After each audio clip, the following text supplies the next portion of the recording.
Good evening, everyone. Good evening. Welcome everyone to the Swartz Community Schools Meet the Candidate Night. My name is Emma Claspel. I am a senior here at the high school. I'm part of the ITC production team that has put on tonight's events. And I'm Brianne Wilson. I teach German here at the high school and live in the community. Thank you to our audience for being here tonight, and those who tune in at home once this is posted online, for taking the time to become more informed about our candidates this year. And of course, thank you to our candidates for school board for attending tonight. Before we get started, we have a rundown of tonight's format. Our evening tonight will last about an hour and a half. Candidates are allowed 2 minutes for each of the 5 questions that are going to be asked, a 2-minute opening statement, and then a 1-minute closing statement. And then we will tell them when there's 30 seconds remaining so that they are notified, and we will move on to the next candidate. Before we get to our questions, each candidate will have 2 minutes to introduce themselves, and Mr. Melky, we'll begin with you. Okay, thank you. Thank you, ladies and gentlemen and students, for coming out tonight. My name is Chuck Melky. I've lived in the community for 44 years. I have 2 wonderful children that graduated from Swartz Creek. They're a product of Swartz Creek, and they had a great education, and they're both successful. My wife has been with me for many moons and helped bring up the kids. It's a team effort. I started my career. I've been a public service most of my life, all of my life, basically. I started when I was 17 years of age. I worked at the Genesee County Sheriff's Office as a reserve police officer, and then they hired me the day I turned 18. I worked for 23 years there and retired. I was involved in every aspect of that police department, sheriff's office, meaning working every division.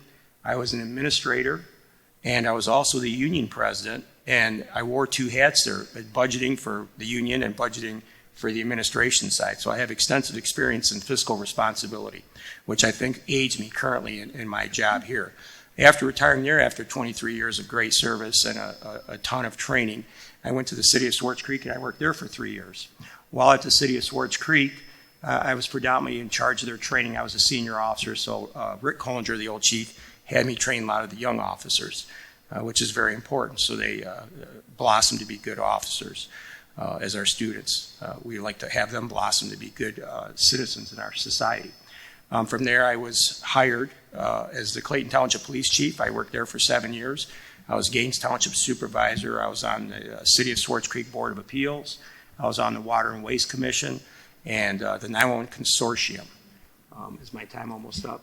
Almost up, 15 seconds left. And currently I'm a board member. I've been here for 4 years. I've instituted a lot of good policies and procedures, I think.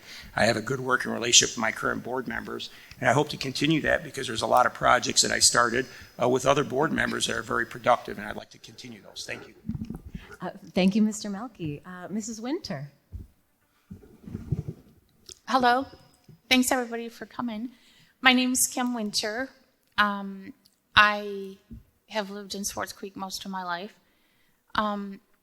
I started out my career after college as a CPS worker, and I also worked on a psychiatric unit in a hospital. When my kids came along, I decided to stay home and raise them. So when my son turned around 5 and got in school, I started to volunteer for almost everything I could. Parties, fun nights, whatever there was, I was in it.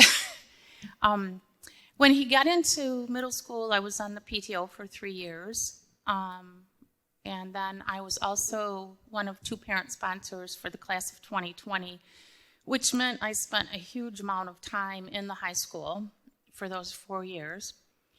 And I also was involved with the band boosters for 4 years. I volunteered countless hours, very enjoyable ones, I might add. And I also was even the driver for the mock trial team, driving them to all their tournaments and things like that. At this point, I was also a substitute teacher. Many years over, I was a substitute teacher, back and forth, on and off. I would also just like to say, this is being on the board, I think for me, is a place that I can be of most value to this district and to the students right now, having all these varied experiences that I've had over the years. Thank you. Thank you, Mrs. Winter. Mr. Ovsenik. Good evening. My name is Michael Ovsenik. I'm a 40-year-old father of two. Charles is 10 and Althea is 7. They're sitting right down there. Thank you guys for coming tonight.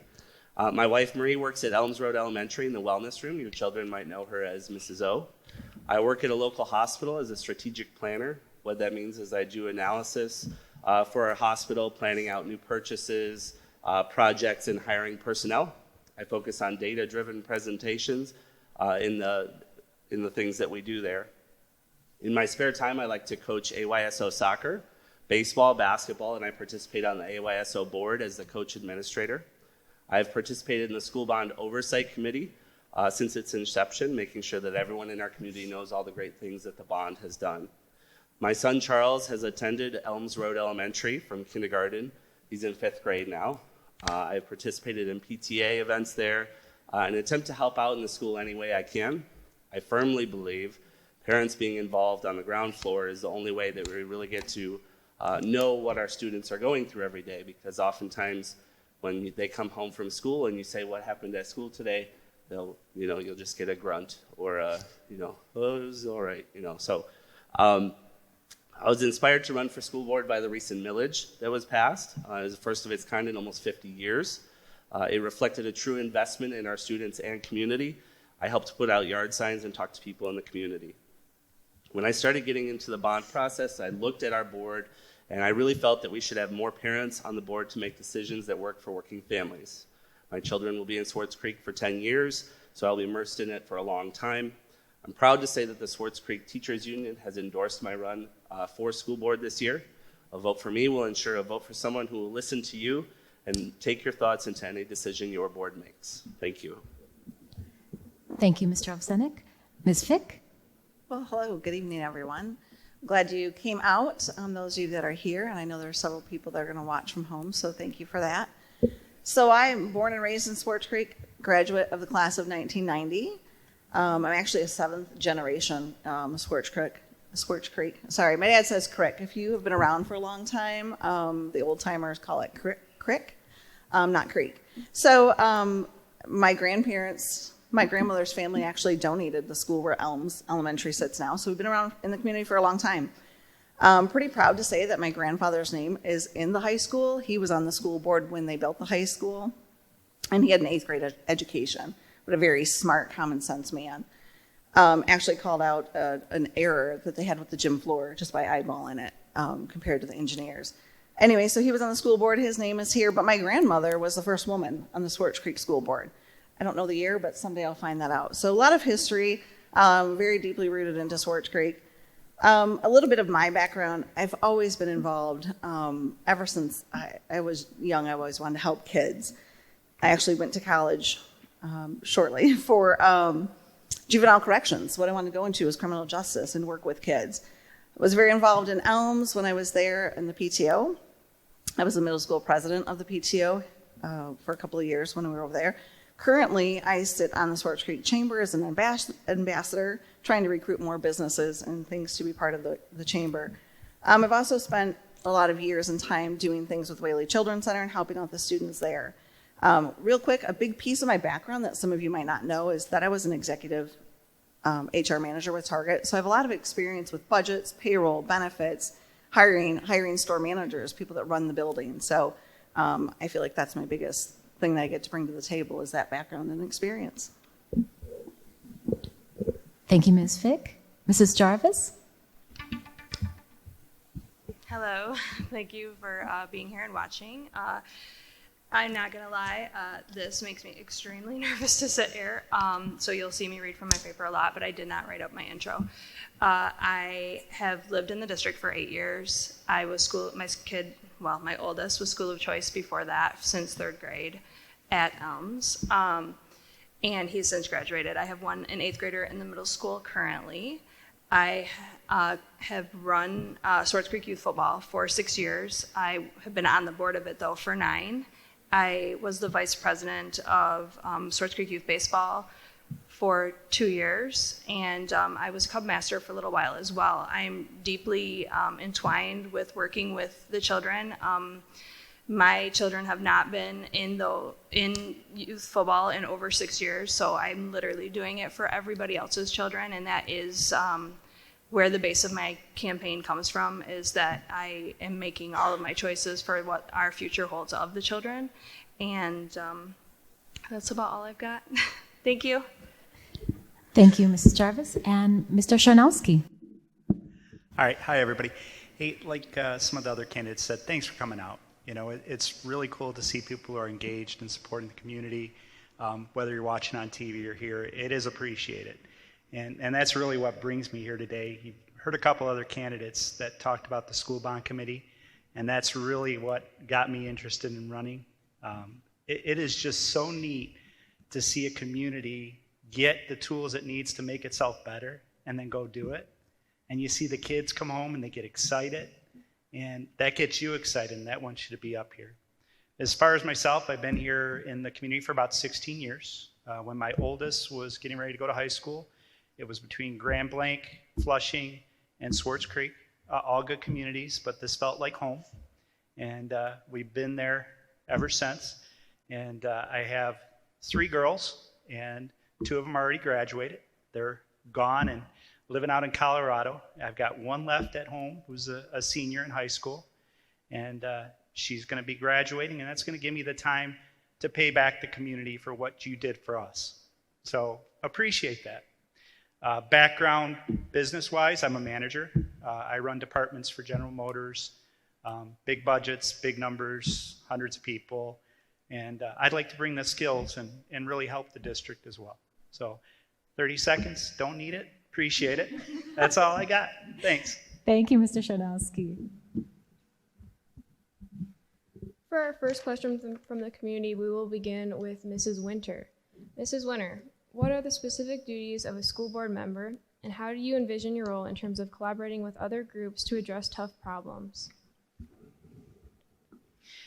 Well, I know that specific duties of the school board member would be to make policies and to obviously hire a superintendent and evaluate him. And also, I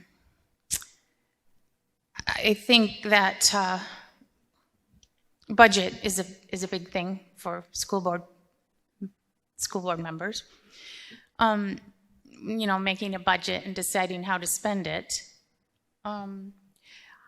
The way that I would envision my role is just to put forth my thoughts and ideas along with the other school board members. And, you know, when there's a tough solution to, or, you know, tough problem that has to be solved, I think that having all these ideas put together, maybe you can take a little bit from each idea, you know, and come up with a solution. I think that when we have more than one idea, I wouldn't want it to end up where it was, you know, I think you need to compromise. And I think through compromise and sharing of information, you know, you can get problems solved. There's always a solution if you're willing to work together. Thank you. Thank you, Ms. Winter. Next, we have Mr. Ovsenik. So board members set the long-term goals for the district. They establish policy for the district. They hire and evaluate the superintendent. They review the superintendent's budget.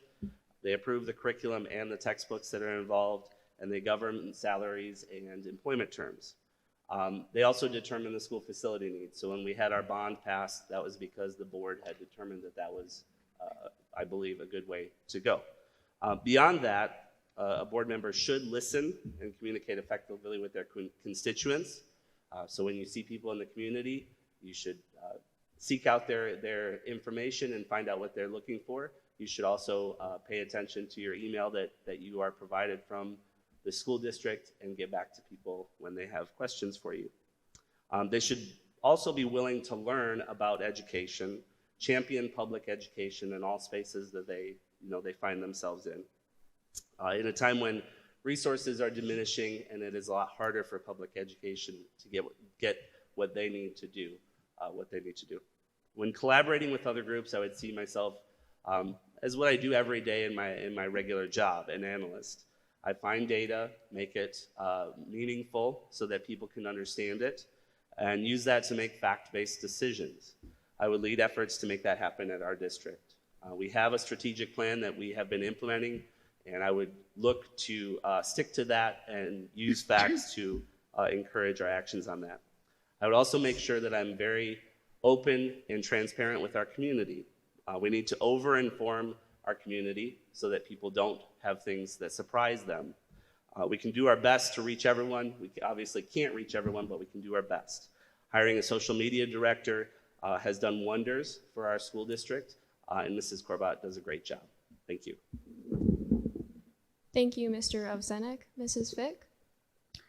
So the duties, obviously, they've kind of already said that they are, but the most important is our superintendent. Our job is to hire. I relate this position a lot to my retail experience, that we had district managers that kind of sat over here and managed things, but you hire people to do the day-to-day operations. You hire your superintendent, they hire the principals and the staff to keep things running. But we are here in the background to be there to make sure everything's running. One thing that I've noticed, so obviously we make policies, the vision of the district, we look at budgets, but collaborating. In an interview I did last week with the Swartz Creek Education Association, it became very clear to me now that I'm not involved in the elementary level anymore with my son. I miss that contact with teachers. I was at Elms weekly. They were doing something. I knew teachers, that every teacher in the building. My son only had 6 of them. I really want to make it a goal to be in the buildings every month.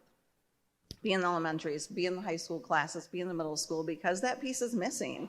There's things I didn't realize I wasn't in connection with when we've talked about class sizes. I'm like, wow, it's been 5 years since since I've been in the school buildings like we were in elementary. You just don't volunteer the same. You're not in there popping popcorn. The PTO events are different. So obviously, that's something I want to start doing if I become a board member, is making a presence in the schools so the teachers know, and we can have those face-to-face conversations. I actually said at one point in time in the interview last week, does the board get together with you annually or biannually? Like, how often does that happen? And they said never. So obviously there's some room there to work on that. Thank you, Ms. Fick. Mrs. Jarvis? Thank you. I feel the role of a school board member is to provide a sound voice based on what is best for the children in our community.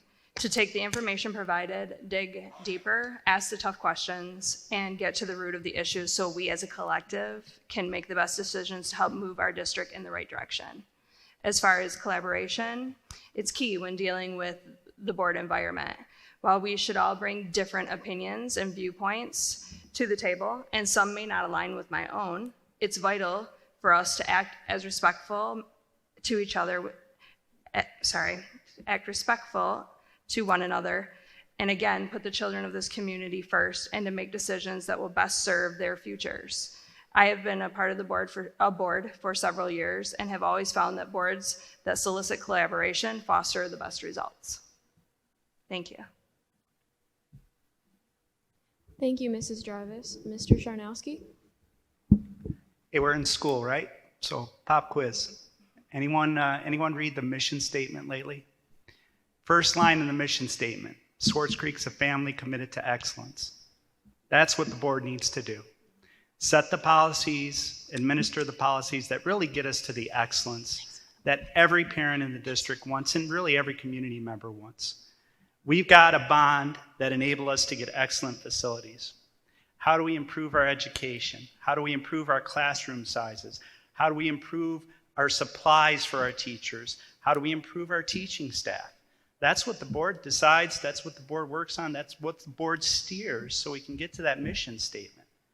How do we make this the best school district in Michigan? And, for the people who don't have kids in the district, never had kids in the district, for those who said, hey, I don't want this bond passed, let's talk about them. If we get this district to be the best district anywhere, your property values are going up, right? People are going to want to move in. It's going to be better for everybody. The school is the core of the community. And the board's job is to make that core the strongest core possible. So that's the simple answer to what a board needs to do. Thank you, Mr. Sharnowski. Mr. Melky? The Board of Trustees has many duties. Mainly, the biggest duty that they have is safe education for our students. That's the main goal. And our goal is to do that by hiring good administrators, good teachers, good staff. We oversee that with policy and procedure. That's the bottom line. The other biggest issue that the board has is fiscal responsibility.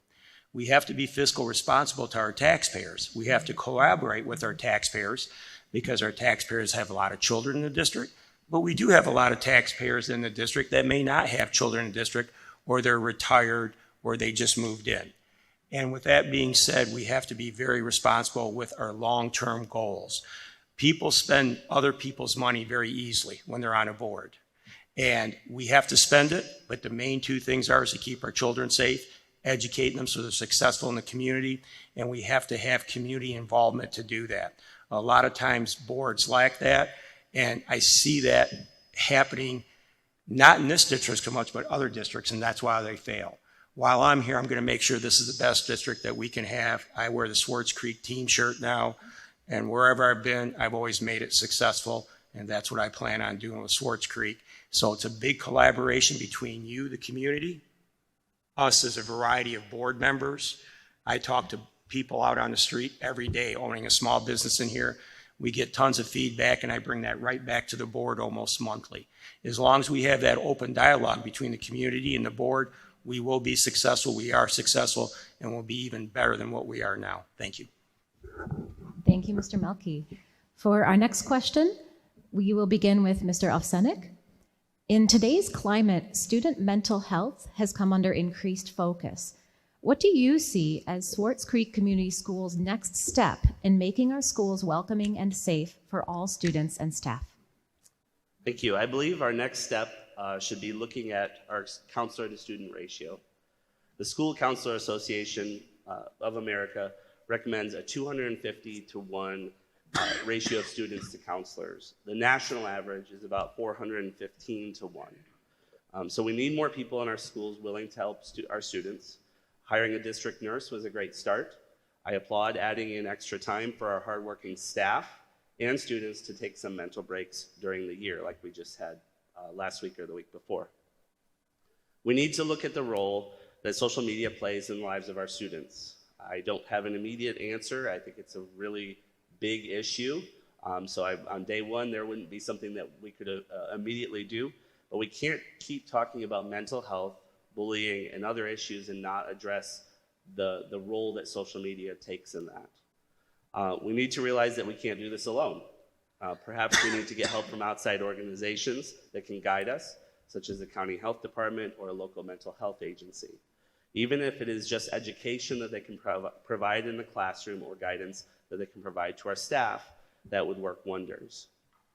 I also feel that surveying our students and parents every year about strategic goals, initiatives, and environment will help us identify ways we can do better. Schools shouldn't just be a closed system. I realize that the board and administration take in parent feedback all the time, but a formal process that is reported to the board in a public setting would go a long way to helping us meet our goals. We should start student and staff and parent work groups that can meet regularly and collaborate for real change that address these issues and work to create initiatives that will address our goals. Thank you. Thank you, Mr. Ovsenik. Ms. Fick. Well, obviously with safety, we've done a fabulous job because of the bond, being able to make our buildings safe. So we've come across that hurdle and adding security measures there.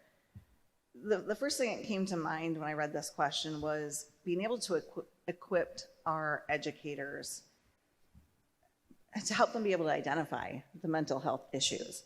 Obviously, it's all over the news right now. The Ethan Crumbley case, his trial is out there. And I feel like, what if those people in the school felt like they could have escorted him out that day, right? I feel like maybe we don't give our staff enough support, that maybe he didn't leave that school that day because somebody didn't want to hurt somebody's feelings. And some days you just have to move past that. You know, send the kid home, the parents were there, and either it wasn't recognized, and I feel like it was, but we need to back them up. We need to back up our staff and make sure they know that it's okay to take these harsh steps when need be. And I think that's the biggest thing is we're going to make our buildings safe. We educate our staff to identify it, and then we back them up. Thank you, Ms. Fick. Mrs. Jarvis? With this question, I feel to get a full scope of the issues that are facing the students, I feel it would be important to solicit feedback from our students and see how they feel collectively and learn if there are programs that they would like to have instituted within the district to help them with their day-to-day struggles. I'm obviously not of school age anymore, so getting their input would be crucial in order for us as a board to determine the best next steps. Thank you. Thank you, Mrs. Jarvis. Mr. Sharnowski?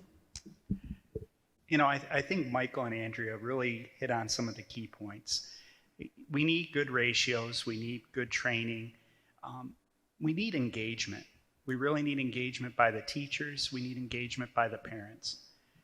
And mental health really does link to social media. I know my own daughter in middle school went through some bullying phases, and it's tough. You know, it's just terrible not to have the resources to go to. Thankfully, we're engaged parents, right? And we stepped in and we got with the school counselor and we took care of the situation. It was really cool. They brought all the girls in a big circle and they did the talking and they talked it out.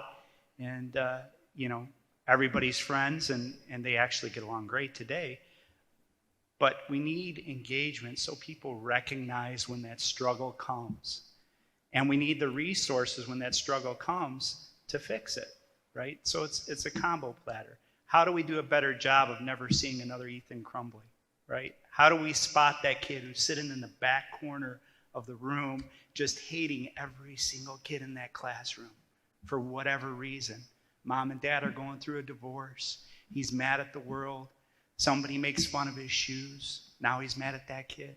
How do we do a better job of recognizing it? Once we recognize it, what do we do to get the parent to come in and help solve the problem as a team, an engaged team?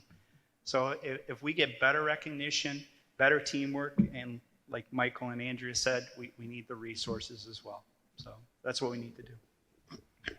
Thank you, Mr. Shanowski. Mr. Melky? Yes, thank you.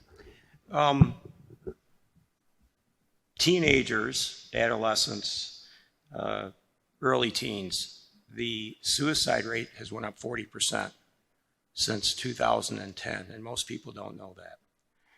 And it's great that we have all these resources to throw at them, and there are resources out there because the government currently with COVID is throwing a lot of money at districts to help solve this problem.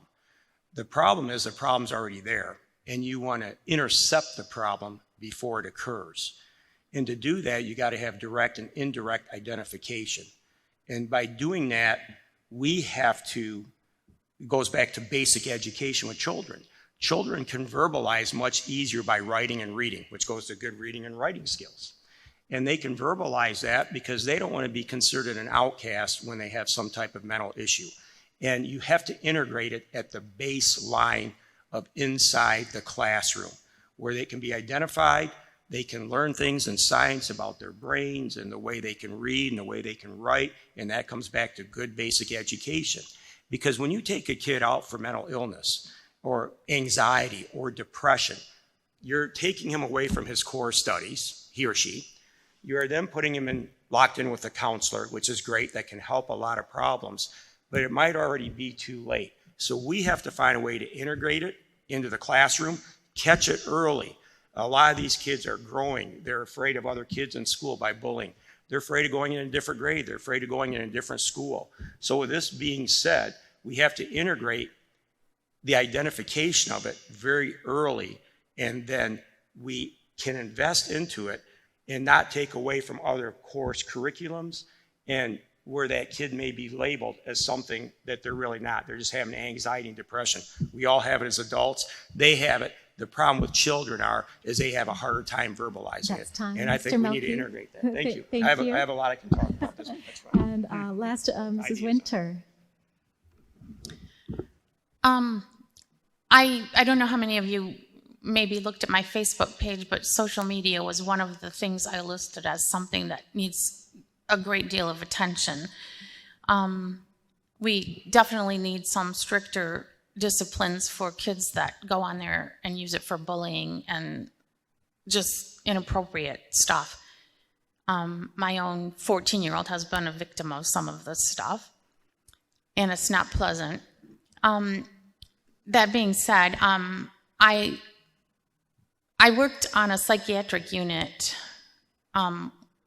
many years ago, and I found one of the things that could be helpful, I thought, was the teenagers that came through our program seemed to be more engaged when there was the group therapy section of that of their treatment. And I'm wondering if maybe we could do something like that with our kids in Swartz Creek, have some different support groups for age appropriate groups. And I mean, I know that Swartz Creek used to have a program called Kids Who Care. I don't know if we still have that, but I think we need to bring that back and go one step further. And I don't see why we couldn't have a licensed therapist come in and facilitate those groups. You know, we could have one for elementary students, we could have one for high school students. And I just think that's something that we need to look into, and I think that, you know, maybe we could have one for boys, one for girls, or one all together, but it's definitely something we need to talk about. Thanks. Thank you, Mrs. Winter. Ms. Fick, you will begin our next question. School boards across the country are being confronted with increasingly polarized communities. How do you see yourself dealing with this polarization and serving your community as a whole? First and foremost, our job is to do right by our students. You know, the parents coming at us with some different things. I think there's sometimes it's not always appropriate to address like the school board at a meeting, but maybe do some smaller, more intimate town hall, maybe situations where you can talk through things. I feel like a big element is put back on the schools that the parents need to keep. You know, they're still the parents, and some of the things that get thrown at the school or the school takes on isn't necessarily their place. So I feel like maybe we need to be more involved and have more opportunities for parents to come to the school board, not just through emails or to individualize, but you know, maybe we have opportunities to have more of a town hall, something like this, an opportunity where parents can speak more before it gets to a polarized situation. And I think that might help. Let's put the ideas out there before people get upset and take it the wrong way. Thank you, Ms. Fick. Mrs. Jarvis? I agree with what Andrea just said. I think a lot of the issues, this is not on my paper, but a lot of the issues, I think a lot of times people just want to be heard and feel respected with an answer, whether it's one that they agree with or not. They just want to get it out and speak. So I do agree with what she said as well. The reason that I ran for the board was to serve the students in the community. As I keep saying, the kids 100% are my main focus. And while I know that if elected, I have responsibilities to the taxpayers, my number one priority will always be to do what's best for the kids. I feel that I make decisions with true intent, education on the matter that we're dealing with, and the feedback from the community. If I've done those things, I will have done my job. And that may also mean I upset some people, as I just stated, that just want to be heard in the community, but that's the climate that we live in today. So sometimes avoiding issues is not the best answer. Thank you. Thank you, Mrs. Jarvis. Mr. Sharnowski? Makeup test if you missed the pop quiz. You guys remember the mission statement, right? Swartz Creek's a family committed to excellence. And we can talk about polarization. We're not all going to get along. We're kidding ourselves if we think we're all going to get along. We are different people. But if you think about a family, Even though I don't necessarily get along with my younger brother, he's still my brother. You know, we disagree, we even fight sometimes, but we're family. And what we need to do in the district is, how do we engage every member of the community to feel like they're part of the family? You know, we don't want to have the little kids table in the corner where everybody's got to sit. You know, we want the big table where everybody can come and gather and be part of our children's education. You know, make events exciting. Use the stadium. What a great stadium the bond got us, right? What do we do with the stadium to open it up to the community so they feel part of the community, right? We've got the cage. Pickleball is huge at the cage, right? Get the community tournaments. Engage the community, because even though we don't all necessarily get along, when you all feel like you're part of the family, you find a way around your disagreements. You know, we're going to talk in a minute about a question about Gaines Elementary and the 4 elementaries that aren't Gaines. and that's an example of how, hey, how do we get the Gaines families and all the other elementary families feeling like we're all working towards that common goal of being committed to excellence. So that's what we got to do. Thank you, Mr. Sharnowski. Mr. Melky? Thank you. Luckily, at my last 4 years on the board, I don't think there's been a big polarization. There's not been a lot of community members at the board meetings, you know, and to me, that means that we're doing our job relatively well. Could it be better? Absolutely. The biggest problem with polarization is when there's a lack of communication between the board and the public. And right now, I think with a wide variety of board members, we all have our fingers in the community because we're all from here. We all have deep roots, or most of us do. And I think that keeps the polarization down within the community. And I think our community's been not completely isolated from it, but it's not as bad as other communities. And a big thing is once again, I'm going to go back to it. Solid education, solid good times at the district. When your kids go home, what was my biggest feedback when my kids came home? Hey, what did you learn today? Hey, Dad, I learned this. Hey, Dad, we had a great time here. We went on this field trip. And you know what? That makes the parents happy. But the district has to stay in its lane and not get too far to the left and not get too far to the right. Stay our lane, solid education, open communication with the community, and that eliminates all that stuff. Once again, you nip it in the bud before it gets too big. And luckily, I believe that our district is there, and it'll improve some. And by keeping variety of board members in there, I think that helps us in different facets of the way we run things. So at the end of the day, I think we're doing well. Can it be eliminated? No, you're always going to have, as Mr. Sharnowski said, there's always going to be somebody mad at somebody else. But the bottom line is if we can agree to disagree and move on for what's better for our children, that's the best thing that we can do for our district, and not let adult differences sometimes influence what goes on with our children. That's the biggest thing. Thank you. Thank you, Mr. Melky. Mrs. Winter? I think at the end of the day, most people just want to be respected. And I'm a live and let live kind of person. But that being said, I think this polarization happens when we have, for some reason in today's society, certain groups think they need to force their views on other groups, and then you get way outside of the lane, or whatever you want to call it. But for some reason, you know, you can't think something, or somebody will try to convince you to think otherwise or whatever. And I don't see a lot of this going on in our community either, but, you know, with such diversity coming to our community, it could become a problem.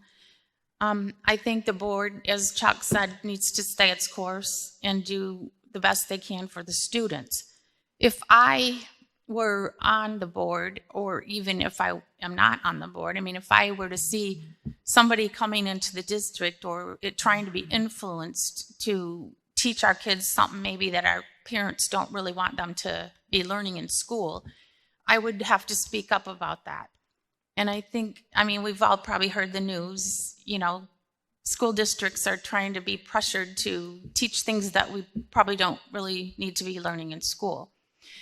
And I'm very much against that. Parents, we need to be involved in what their kids are learning. They absolutely do. Thanks. Thank you, Mrs. Winter. Mr. Ovsenek? Throughout this campaign and the prior campaign I ran, people have sent messages to me or talked to me in person and said, are you a Republican or a Democrat? Who else is a Republican or a Democrat? Honestly, I don't know. It's a nonpartisan race. When you really look at the work the board does, when you really look at it, 99.9% of the decisions they make are nonpartisan. There's not a Republican or a Democrat way to teach kids how to read. There just isn't. When I look at the communities around Flint, I truly believe that Swartz Creek is a melting pot community. We have people from all walks of life, be it occupation, religion, race, sexual orientation, etc. We all want the same things for our student. Every single person of the different types of people we have here want the same things for our students. We want the best possible education and school experience that they can have. We can compromise on a lot of operational things that the board does. We cannot compromise on the safety of our students. That will always be, as Mr. Melke said before, one of the most important things that the board does, if not the most important. And we can't talk about mental health, bullying, kindness all of the time, and then bow down to political or religious ideologies that exclude members of our community. I would serve our entire community by being open to any and all communication. I would listen to everyone who has an idea. I would also include our staff. Oftentimes we as parents see everything in a black and white manner. I'm a parent, this is what my student told me happened at school. That's exactly what happened. We need to listen to our staff, as Ms. Fick said earlier. They tell us that board hasn't listened to them in decades that they've worked at the school. We need to listen to them and take in their expertise and their knowledge because they do this every day. Thank you, Mr. Ovsenek. Mrs. Jarvis, you'll have the first chance to answer our next question. Our district has made some difficult decisions in recent years regarding the elementary schools. Reorganizing 4 of the elementary schools was a significant adjustment for parents, staff, and students, but the board made this difficult decision with the intention of improving the district. One of the elementary schools did not participate in this change, but faces its own challenges. What do you think has been the result of the elementary reconfiguration, and how do you see gains fitting into the future of the district? Thank you.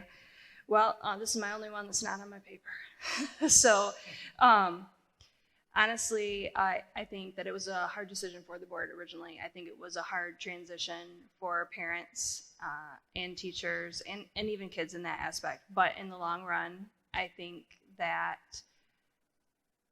combining so that you were with like-aged children was a benefit towards their education, was a benefit for their movement within the school system.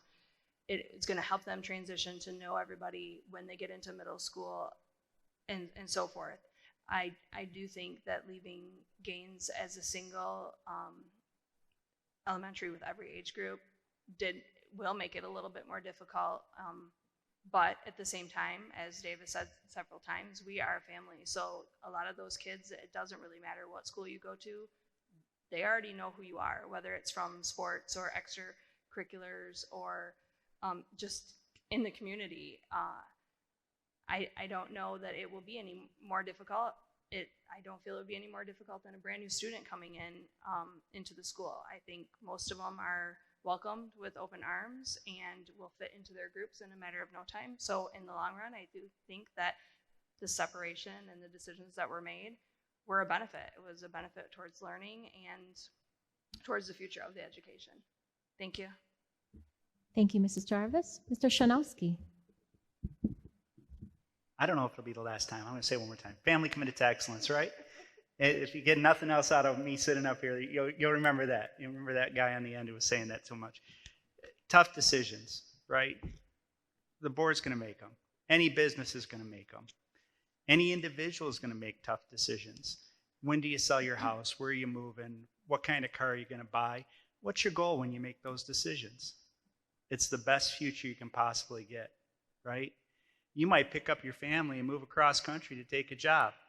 It's going to be painful. Your kids are going to just be mad at you for months on end because you took them away from your friends. But it's the long game that you're going after, right? It's the long-term results that we're driving for.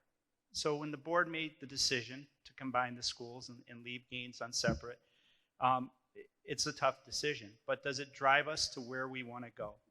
And I think Holly hit it on the head.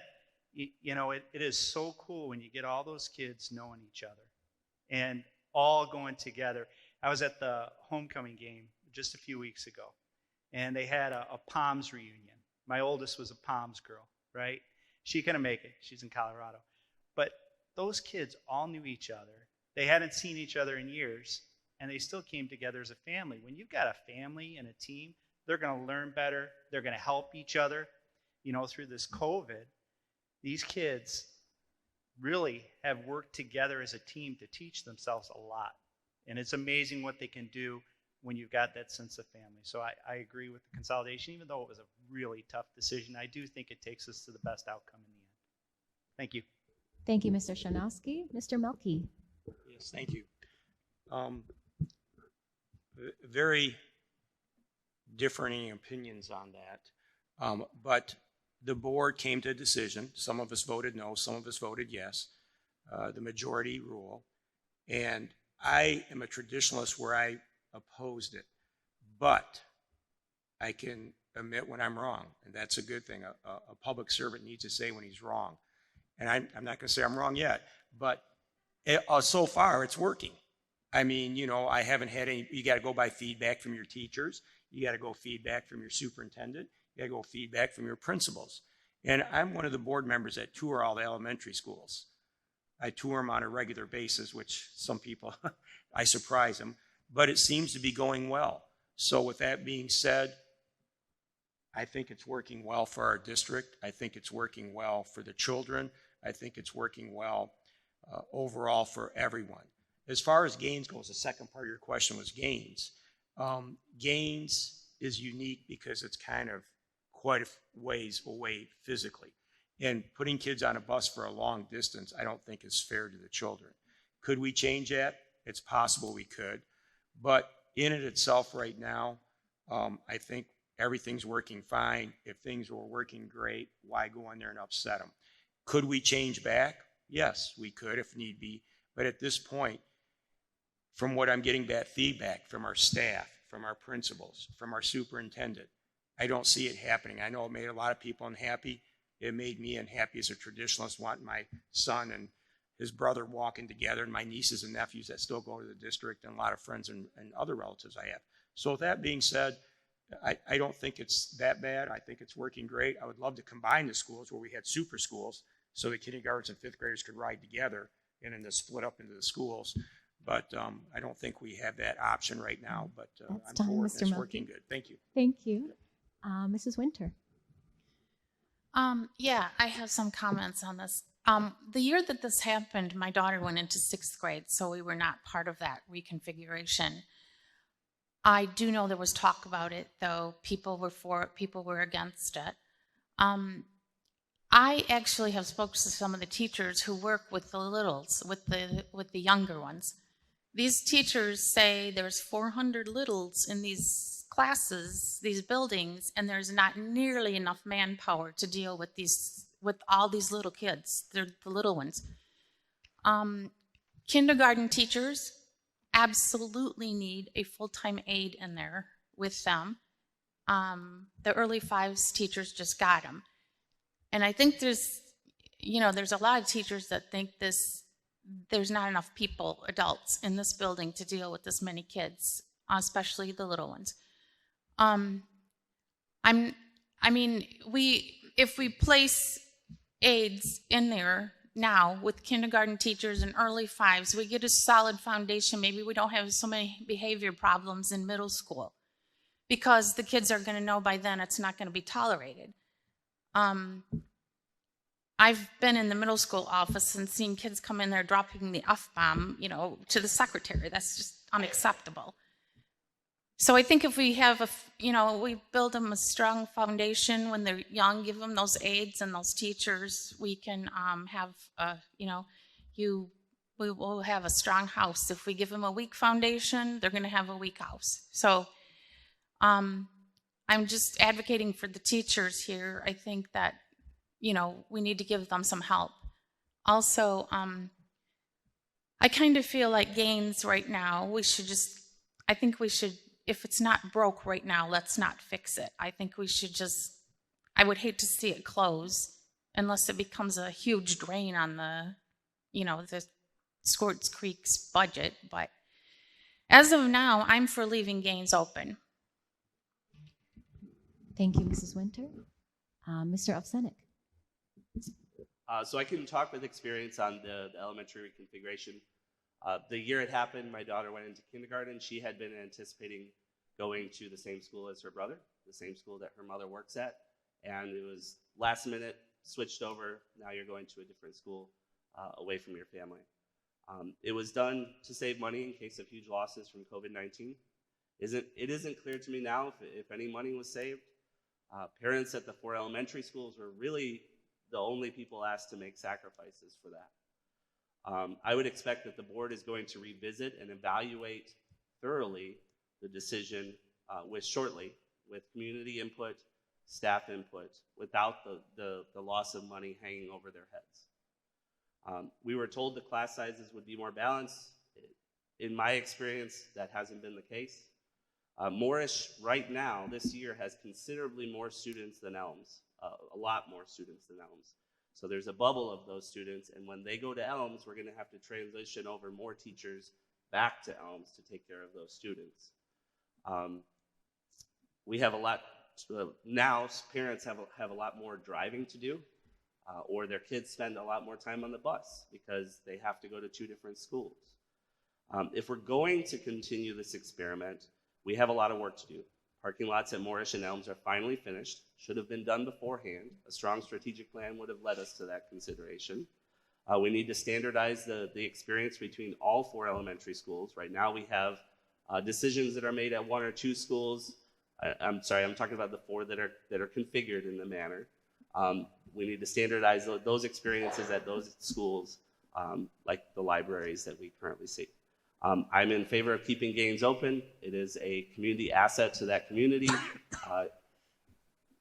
Getting rid of Gaines Elementary would significantly impact the educational experience for those students, and I'm not That's time, Mr. Ovsenik. Thank you. And Ms. Fick. So again, I'm not in the elementaries in the day-to-day anymore, but I have spoke to a couple of different teachers. I've gotten rave comments of how they liked it. One teacher gave me an example of a teacher that was a brand new teacher, and she was the only one in her grade level, and how she struggled. Then when they did the reconfiguration, now she has a team. She has other teachers at her same grade level she can work with. And then I've heard others, the class size with a comment that I got recently, and I don't know how it would make a difference because it was Elms and Moorish. You'd still have the same amount of kids in those 6th grades.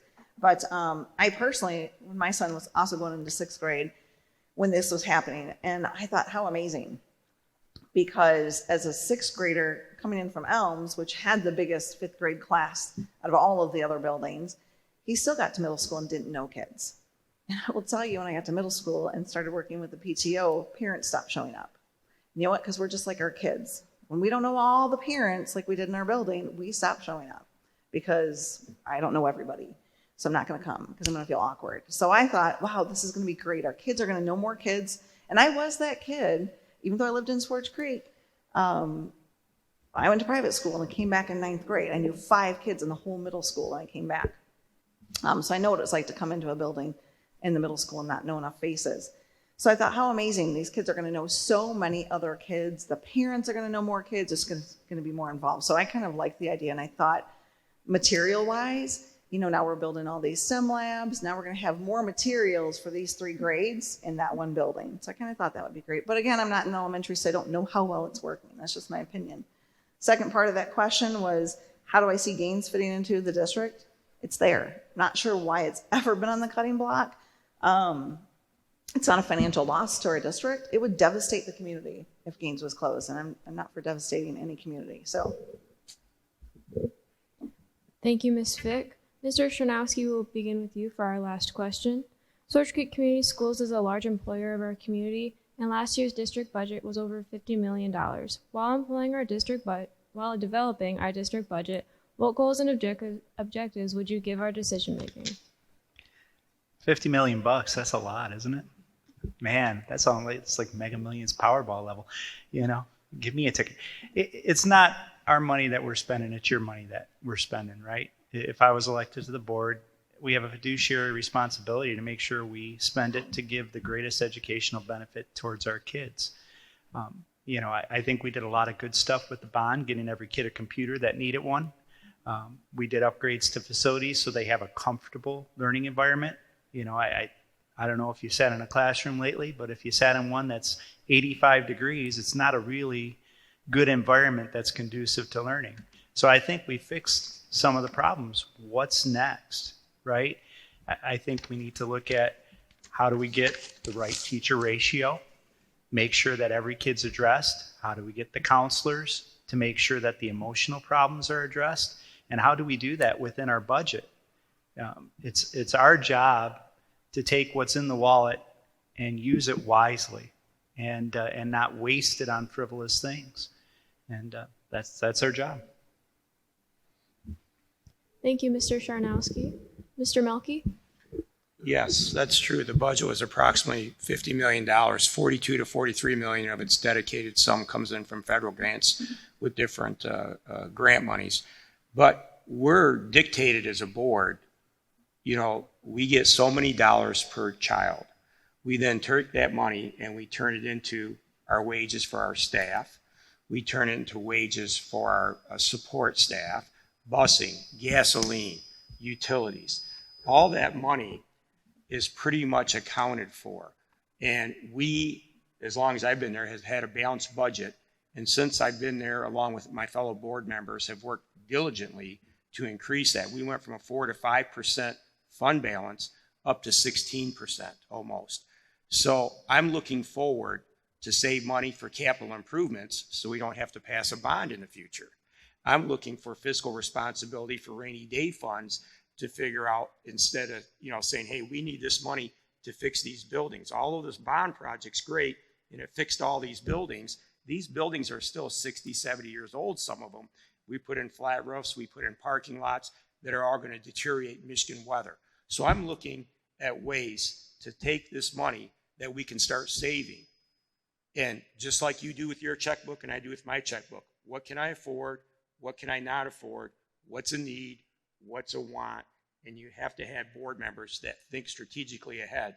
And myself, along with several of the other board members currently on the board, are doing that so we don't spend the taxpayers' money unwisely. I spend that money like it's my money and not like it's somebody else's. And that's how most politicians do. They just write a check. It's not my money. Well, to me, it's my money. I've lived here my whole life, basically. I have a business in this community, and I'm responsible to you, the taxpayers. So I'm going to spend that money as wisely as I can, strategically plan it out for our children long term. And when you have a healthy budget, it makes everybody happy, and you bring more people to the district. Thank you. Thank you, Mr. Melky. Mrs. Winter? I think that one of the things we need to be aware of when we're planning our budget out is we need to maintain a high level of quality educators for our kids, and they need to be compensated accordingly, obviously.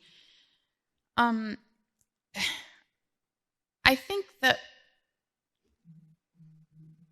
that some of the teachers have done lots of extra things over the past couple of years. I don't know if they were compensated or not. I mean, I hope they were. If they're not, they should have been. Anyway, the other thing I wanted to say is when we give teachers, I know I sound like I'm advocating for teachers, but I'm also advocating for students. When we give teachers what they need to do their jobs, the kids benefit greatly from that. You know, even like I mentioned, the kindergarten classes having full-time aides. Our kids are going to benefit from that. And they're also going to benefit from having high-level educators.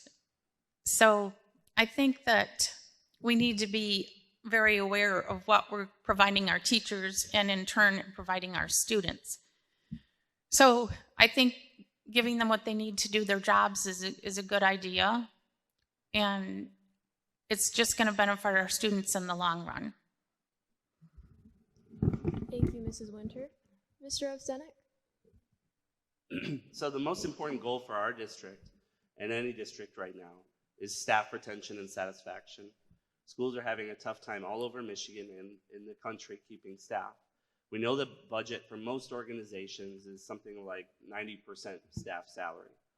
We need to make sure that we pay our employees well and listen to them. I would move to spend money on a staff satisfaction survey done by an outside agency at least once a year, completely anonymous, free from blowback, presented to the board, so that we could then, staff can voice their concerns, and then the board would see it.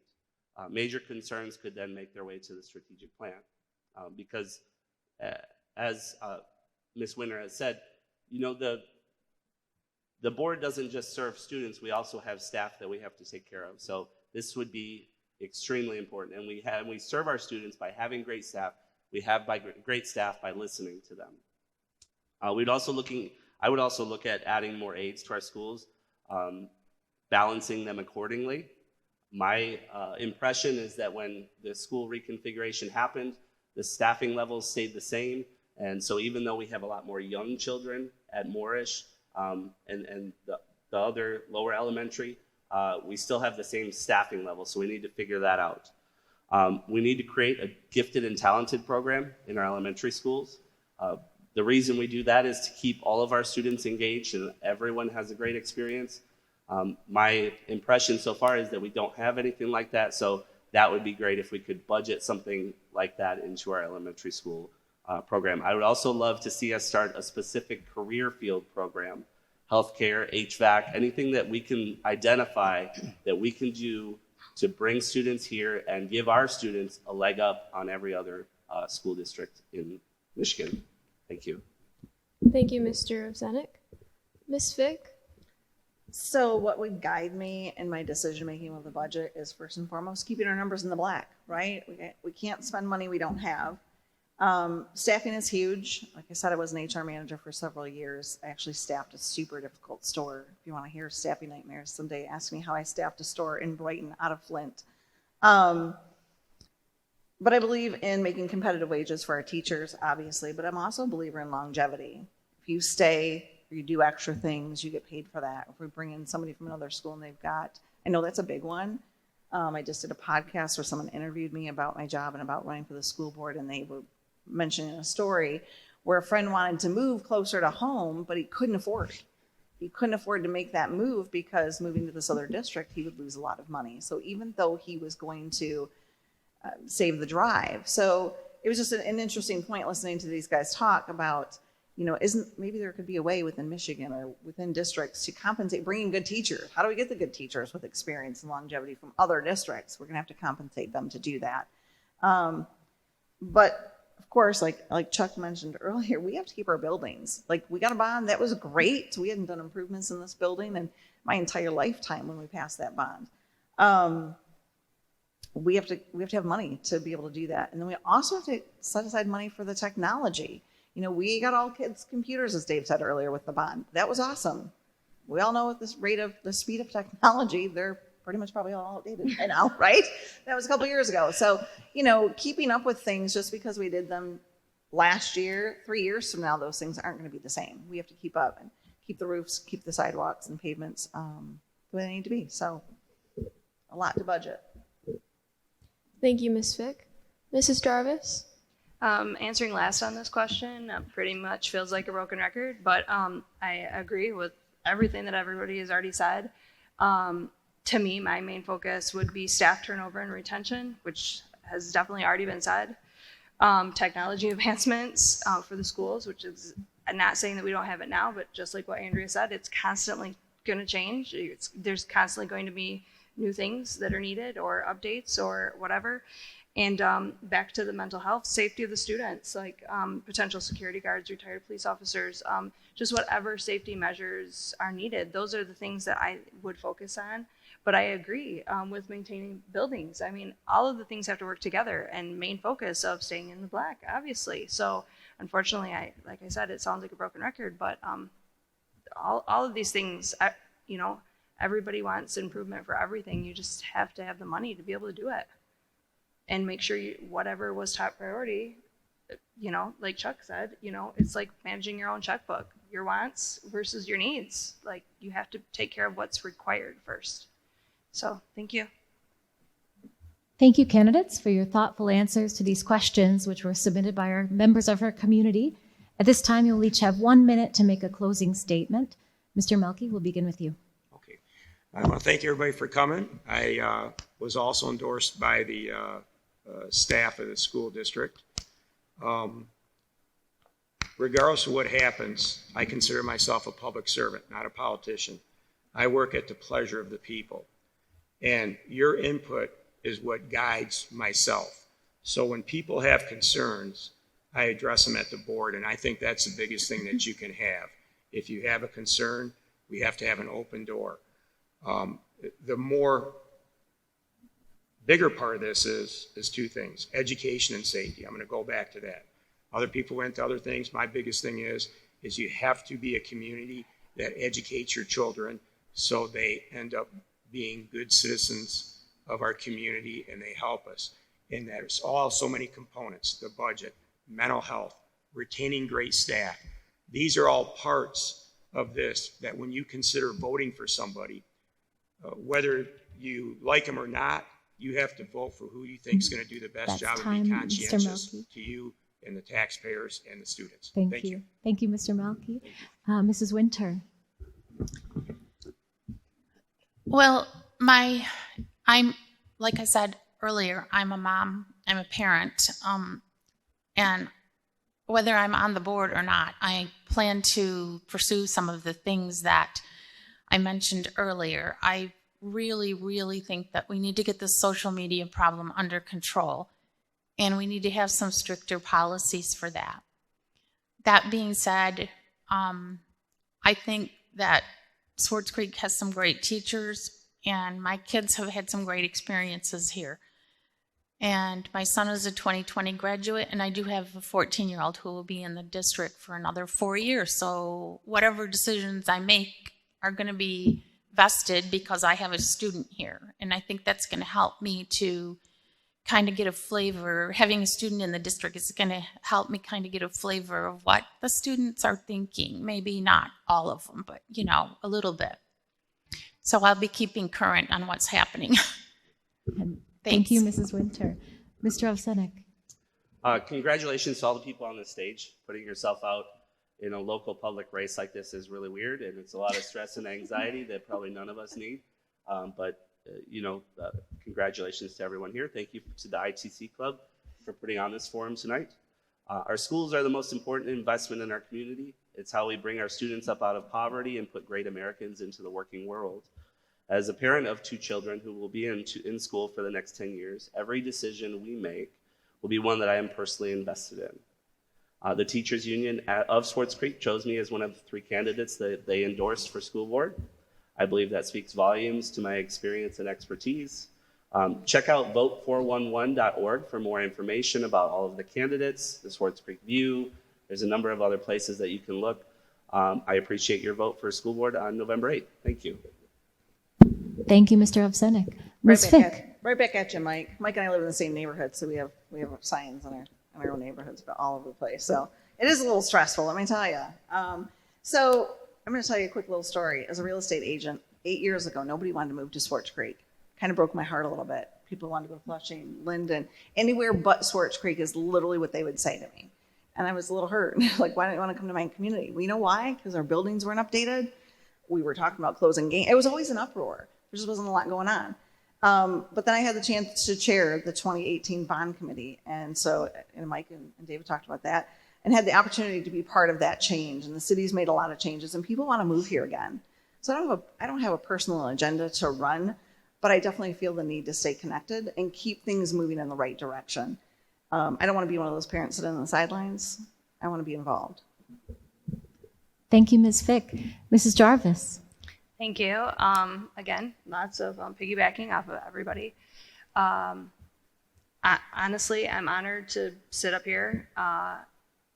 Yes, it's extremely stressful and way out of my comfort zone, but just listening here tonight, hopefully a lot of people feel supported. I know that even if I was not the one voted in, I like a lot of what everybody is saying up here. And so I know that whether it's me or them, they would do great for this community and our school systems. So I look forward to what November 8th looks like. Thank you. Thank you, Mrs. Jarvis. And Mr. Sharnowski. Hey, first and foremost, thanks for all your engagement. You know, I said it when I started out. It is so cool to see people engaged in the community. And regardless of who you elect, work on that engagement of your neighbors, right? Let's fill up the auditorium and let's get everybody engaged on making it really a family committed to excellence, right? So appreciate that. I got the third endorsement, but regardless of how you vote, go out there and make the community the best it can be. Because to Andrea's point, we're getting better every day, and it's exciting. So thanks, everybody. Thank you, Mr. Sharnowski. Thank you to our candidates for participating tonight and to our ITC Productions team for supplying our technology. Thank you to our community members for submitting questions, for attending tonight, and for those of you who view at home. That concludes tonight's event, and have a great night, everyone. Thank you.